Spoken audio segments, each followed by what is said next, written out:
Ancient times. In the town of Eldoria, life was peaceful.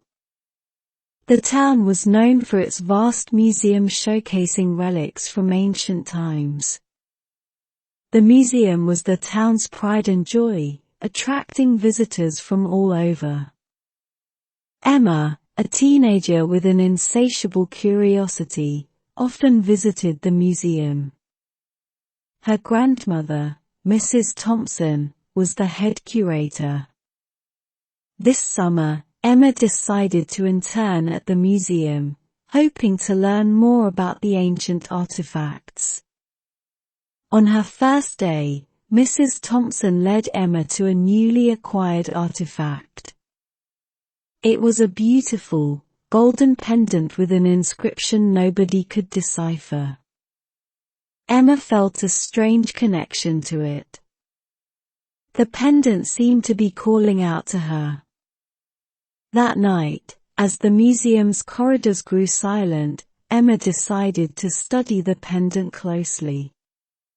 Holding it in her hand, she whispered the inscription. Suddenly, the room began to spin. When she opened her eyes, Emma found herself in an unfamiliar land. She was in the middle of a bustling market, with people dressed in robes and sandals. It took her a moment to realize that she had traveled back to ancient times. Panic filled Emma's heart. She tried to remember everything she had learned about this era from the museum. She blended in, learning the local language and customs.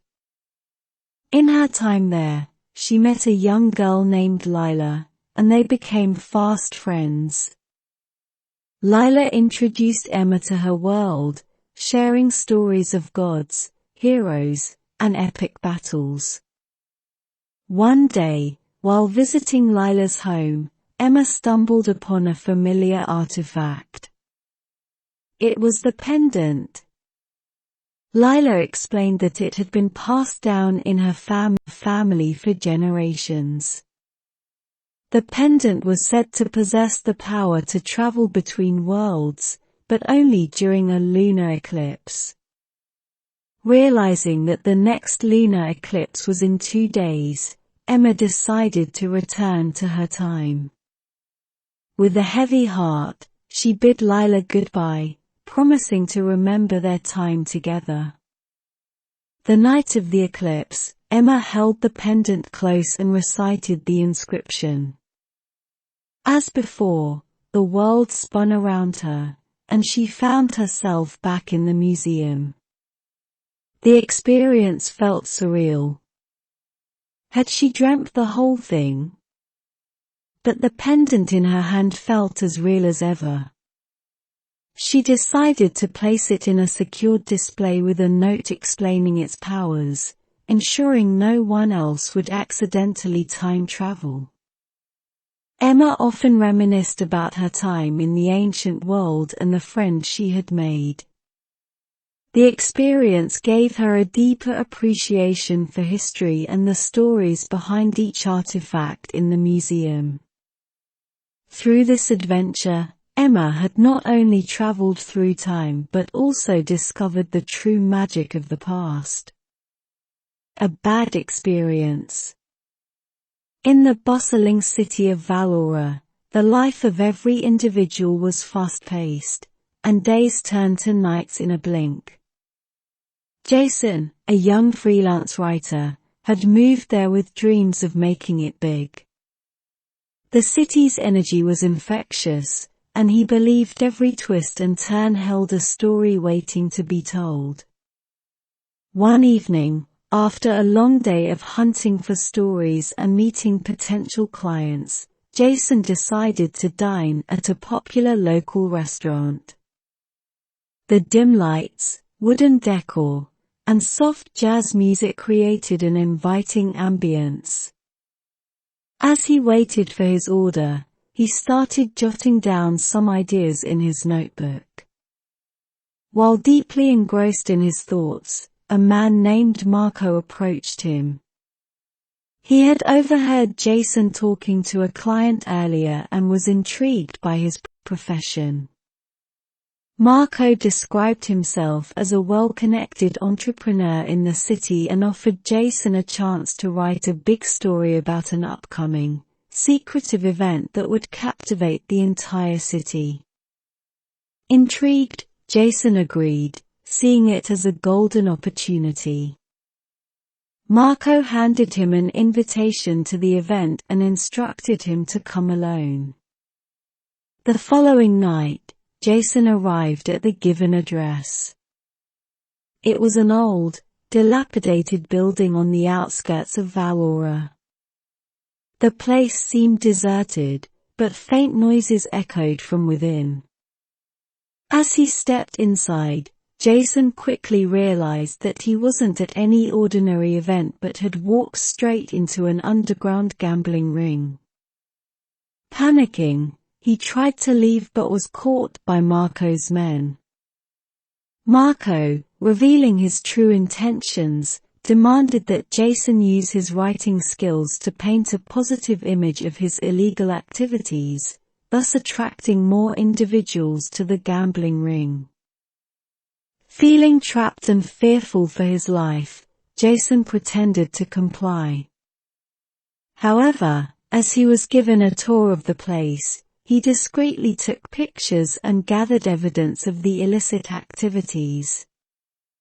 By the end of the evening, he promised Marco a compelling article in 2 days. Once free, Jason immediately reported everything to the police, handing over the evidence. The police acted swiftly, and the illegal gambling ring was raided and shut down. Marco and his goons were arrested. However, the experience left Jason shaken. He realized the importance of caution and verifying the intentions of strangers.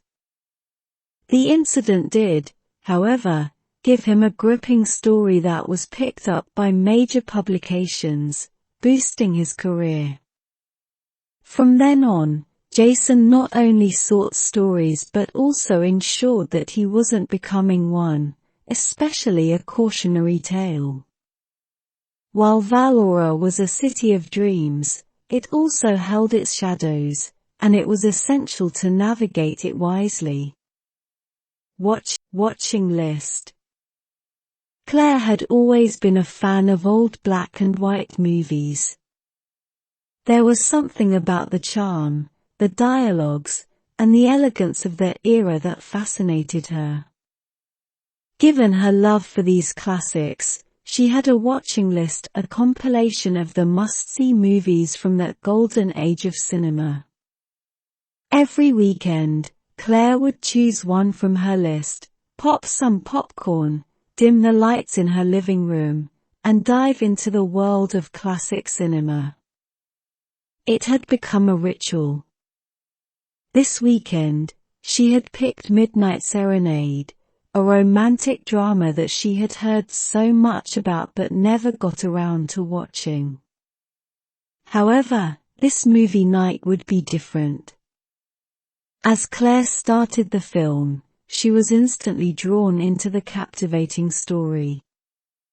The lead character, Anna, bore an uncanny resemblance to Claire, not just in appearance but also in mannerisms and choices. As the plot unraveled, Claire was astounded. Anna lived in a house identical to hers, had the same job, and even the same peculiar habit of twirling her hair when nervous. Claire's fascination turned to unease when Anna started talking about a watching list. Anna, too, was passionate about black and white films. The parallels were too striking to be a mere coincidence. As the movie progressed, Anna started watching a film within the film, where the lead character was also watching a movie. Claire felt a chill run down her spine. She was watching herself, watching Anna, watching another version of herself. It was a dizzying and surreal chain. The climax approached, and Anna's world began to crumble.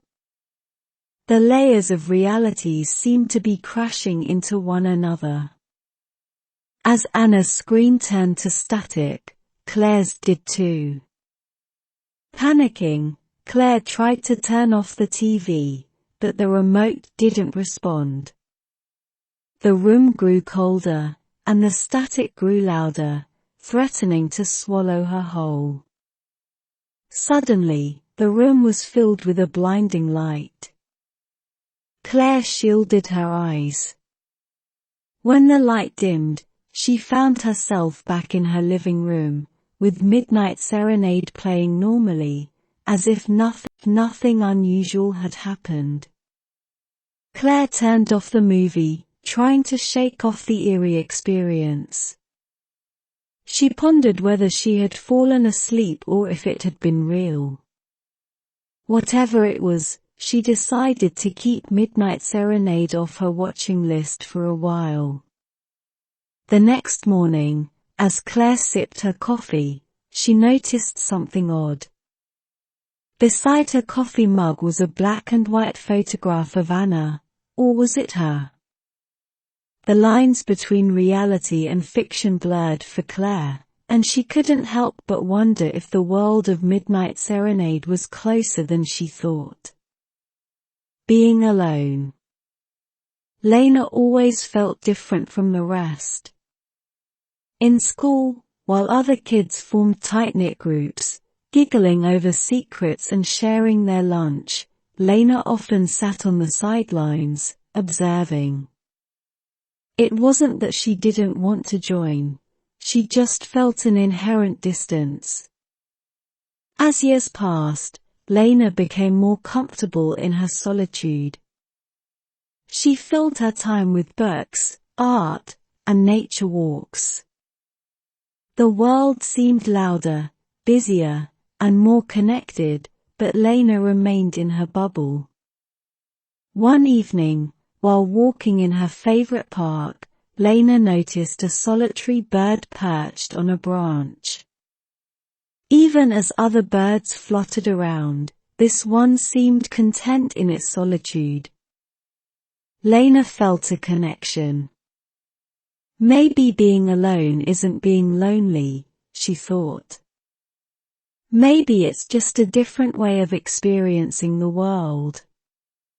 The next day at work, Lena overheard her colleagues discussing a new art exhibition in town.